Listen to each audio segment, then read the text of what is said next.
Alright, so I wanted to make this video to say that if you've given up on your dream or your passion and you're just kind of, going through life, just going through the motions now, I kind of get it and I kind of understand where you're coming from. I used to be super like, bro, how can you ever give up on your dreams, or how could you ever not have a fire under your ass making you want to achieve something great? But through these past couple weeks, the grind of junior year in college, I I can definitely understand how the grind can get to you, and not even that it's just a grind, but just the responsibilities and duties of. I'm reading a book right now called The Four Agreements, and it talks about the chapter that I just read talks about trying to be like free and childlike in attempts to be actually free from the constructs of society or whatever. And I do kind of understand that, but at the same time, life kind of just beats the shit out of you to make it so that all the responsibilities and duties that you have, all the obligations, that takes away and strips away at your personality, who you actually want to be in life, and you begin to live your life not necessarily always in attempts to please others, but I do think that responsibilities and all of those obligations, they do matter, because how else are you going to function in this world or live in this world? Because ideally, it would be nice if everybody could just, express who they want to be and do whatever they want with their life. But that's just not feasible in today's current reality. And it's always this weird balance between, like, stop saying be realistic, because I hate people who say that as well when you're trying to dream chase and stuff like that. But with the current world that we're living in, I'm not saying that you can't express yourself fully to who you want to be, because I think that's a big important factor of living your life and making yourself happy.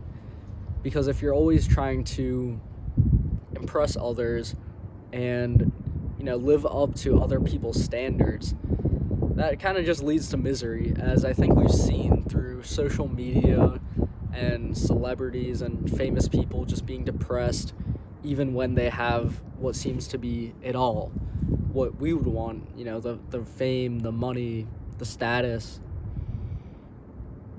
It doesn't necessarily always make people happy, and I've never said that money will make you happy. Sure, it'll increase your standard of living, because if you have no money and you're homeless, you're surely not having as much fun. Actually, I don't know about not having as much fun as a celebrity. You might be having a lot of fun with your life as a homeless person, but you will have a much greater quality of living than if you had money, as opposed to if you didn't have money.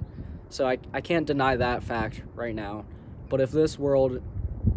See, that's the thing where I try to... We always want to speak about an idealistic world of where everybody could just do what they want and live up to their full potential and pursue things that make them happy. And I do think that you do have a right to that, but again, when I keep referring back to, like, being realistic in this world, if that's all you're doing, you're not going to be able to pay bills, and then you're going to be doing what you love, but you're also going to be on the street. So it's definitely a delicate balance that we have to play with here, and something that I don't have the answer to yet. I guess it's something that I've been just thinking about, like, how do I do what I want to do with my life, but also not be held by the bounds and the constructs of society, and trying to please other people. How do I live for myself, but also still survive in the reality of the world where you have to make money, you have to pay for your house, you have to pay rent, you have to pay for groceries, you know. All that shit just doesn't go away just because you're doing what you love.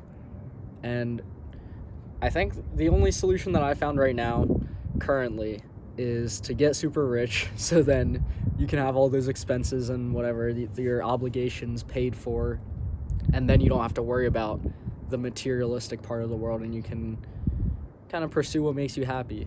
Granted, that's probably not the solution that anybody wants to hear, because it all comes back to you have to be rich first, and then you have to have a lot of money so then you can do what you love.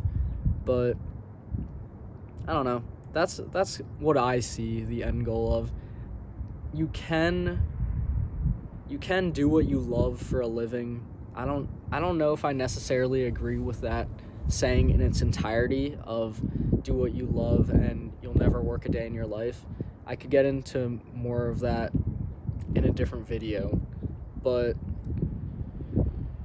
realistically, that's the only thing that I can see. Like, if you or I go out on the internet and you just post some of the most random shit, you're kind of screwing yourself in a sense just because of the world that we're living in. I'm not saying don't do that, because plenty of people can do that. They have done that, and people will do that. But you're also kind of limiting yourself in a sense, right? Where if employers see that, say you're just a weird guy posting weird stuff on the internet, but it's true to you. I'm not going to diss that. I'm just saying that employers might not like that. But then again, there's me perpetrating the idea of the constructs of reality onto you, and you should be like, oh, who cares about what employers think? And I've also kind of had that attitude with this whole YouTube thing myself, where it's like, if employers do see my videos and they don't want to hire me because of it, that says a lot more about them than it does about me. But you still don't want to like bar yourself from any opportunities. I don't know. It's a very interesting balancing act that this whole life thing is. Not even balancing act, it's like more like a juggling act, because I think juggling is definitely harder than balancing something. I don't know. That's kind of what I just wanted to talk about today. Thanks for watching. I'll see you next time, and remember to stay on target.